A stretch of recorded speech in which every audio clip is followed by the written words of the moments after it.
Ia uita. Bucățica asta mai avem. Și trebuie să o terminăm. Vine Crăciunul, să taie porcul și trebuie să luăm alta la rând.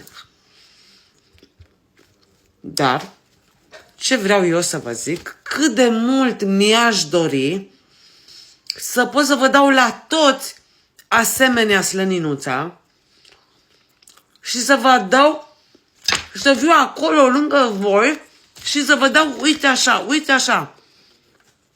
Eu să vin să vă tai așa cu cuțitașul ăsta, să vă pun slăninuța asta, uite așa pe pâine, roșiuța,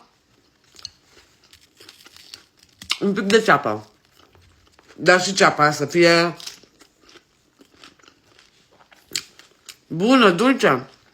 Dacă se poate să fie ceapă de pericei. Aia foarte bună. Asta ceapă bună, bună. De aici din Spania. Ceapă dulce se numește. Ceapă de apă, așa ar veni tradus și nu e iute.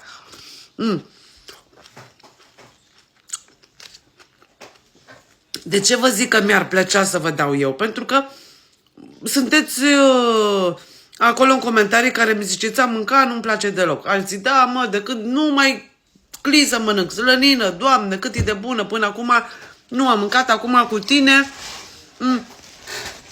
am mâncat. Dar cei care nu ați gustat, de-aia vă zic, nu ați mâncat așa. Nu ați mâncat așa ceva. Ați mâncat fiartă, cine știe cum, care, nu. Deci asta... Cum miroase, Doamne, și ce bunătate, o bunătate. Nu vă mai rețin, că poate aveți și voi treabă pe acolo, dar uite așa, bucățica de pâine, încă o dată să vă zic, încă o dată bucățica de pâine, slăninuța cum trebuie să fie dată de la bunul Dumnezeu.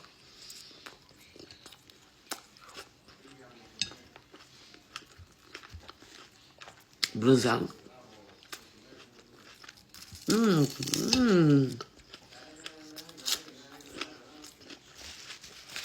Ceapă.